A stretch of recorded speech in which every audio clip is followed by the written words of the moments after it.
वावर किती आहे पाहुणे तुमचं सगळं? 10 एकर आहे. हे तर जास्त दिसू राहिलं. लोकांचे बांध करू करू 5 एकर वाढवेले आम्ही. बरं झालं.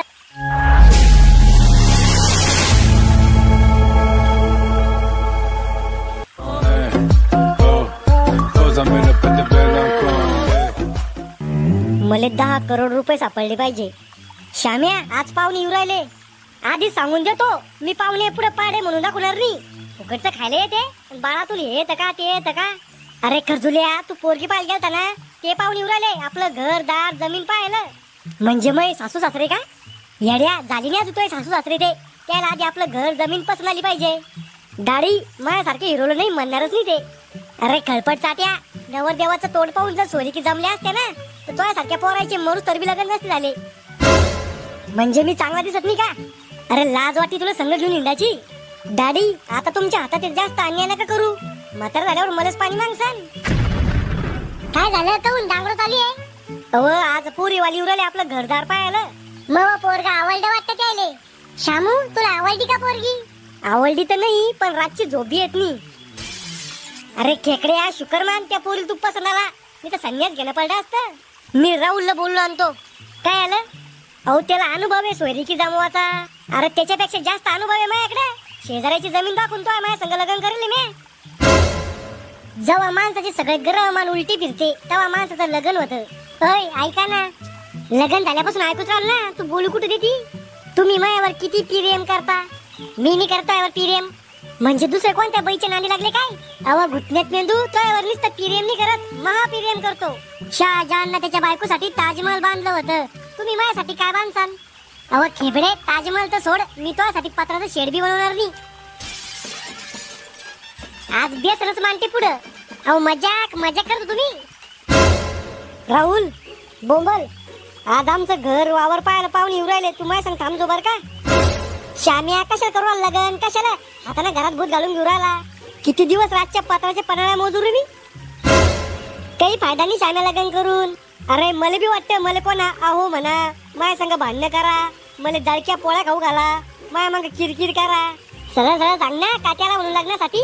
बायको माणसाची जिंदगीतलं सुख आहे. अरे पण मग काय काम आहे पाहुणे पुढं? अरे तो सांगायचं त्याला मी किती चांगला आहे, माझ्याकडे किती प्रॉपर्टी आहे. शामू भाऊजी यायलाच नाही तुम्ही. हे खोटं एक नंबर बोलते. खोटं? वहिनी खरंच चांगलं आहे मी. यात खोटं काय? काय खोटं बोललो मी तुला? लग्नाच्या आधी म्हणी तुला काहीच काम करू देणार नाही, महाराणी म्हणी ट्विन. हा, हे खोटं बोललो होतो, पण तो बाप खरं बोलला होता. काय खरं बोलले होते माझे पप्पा? तो बाप म्हणी आमच्या पोरीसारखी पोरगी सगळ्यात जगात सापडून सापडणार नाही. खरंच होते ते. तुझ्यासारखी डोक्यात जाईल मंदबुद्धी बावळट बायको या जगात सापडून सापडणार नाही. मी जर नसते भेटले ना, तर कोणा पोरगी नसती दिली तुम्हाला. मग रायला पडा असतं शामू भाऊजीवानी सांड. आता मला कोण ओळलं तुमच्या भांडणाच्या मधात? अहो तू नसती भेटली तर मी बायको दत्तक घेतली असती. इथं मी काय साठी आलो आणि तुमचं काय चाललं? कवाशी घेणारे पाहुणे येतच असं आता. कहो ते शामराव शनपड जांगरगुत्तेचं घर कुठे आहे? कहून काय काम आहे त्याच्याशी? सोयरीक जमवायची तिथं, आपली पोरगी द्यायची त्याच्या घरी. तुम्हाला दुसरं पोरग नाही भेटलं का? कहून पोरा की खराबी का? खराबी? अहो पोराला नांद आहे. काय याचा नांद आहे? तुम्ही मला चांगले लोक वाटवले म्हणून सांगतो. पोराला बयाचा नांद आहे. अहो लग्नाच्या आधी पोराची 1-2 लपडे राहतेच. अहो कर्ज बिल त्याच्यावर. बँकेनं घरावरचे पत्र काढून नेलते म्हणून सलाप टाकला ते ना. चांगली गोष्ट आहे ना सलाप टाकला तर. अहो तुम्हाला समजू राहिली नाही, मला सोयरीक मोडाची आहे. म्हणजे जमू नका तुम्ही तिथं. पोरग 1 नंबर आहे पण. पोराला काय पाहता, त्यानं जमीन भाड्यानं गेले. म्या 7-12 पाहिला, त्याच्या नावावर जमीन. तुम्हाला मायावर विश्वास आहे का कागदावर विश्वास आहे? अहो माणसं खोटं बोलते, कागदानी. अहो मॅच किद्दा श्याम्याला बेंदाडीतून उचलून आणले. बेंदाडे साफ करता का तुम्ही? अहो दारू पिऊन पडतो तू कुठं बी.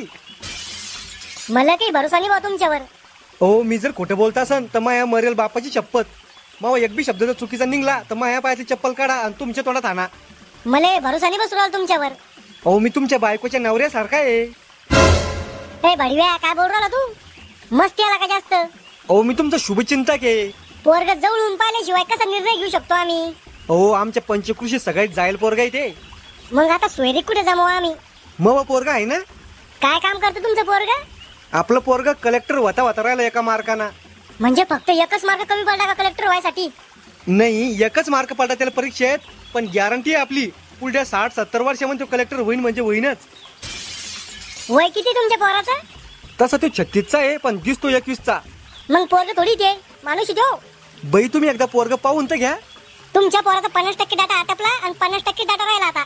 म्हणजे तुमच्या पोराची आधी जिंदगी गेली, आधीच राहिली. आता त्याचं लग्न नका करू, संन्यास घ्यायला लावा त्याला. बाई अजून एक पोरग आहे आपलं, चालन का? त्याचं वय काय? पोटातच येते त्याच्या मायच्या अजून.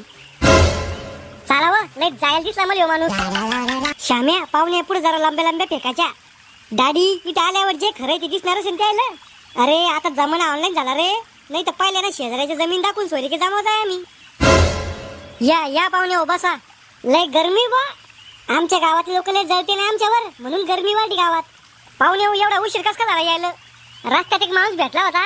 कोणता माणूस? नाव नाही माहित त्याचं, पण चोके लांब्यावानी शरीर होतं त्याचं. पाहुणे हो तुम्ही तर पोरगी बी आणली लग्नाच्या आधी घरदार पाहायला. संसार तिला करणे म्हणून तिला आणलं. आमच्या इकडे मधले लोक येते. म्हणलं होतं आम्ही बी मधले लोक आलं, पण ते म्हणी चांगलं झालं तर म्हणता म्हणे आम्ही केलं आणि वाईट झालं तर तुम्ही केलं, म्हणून आम्ही आलो.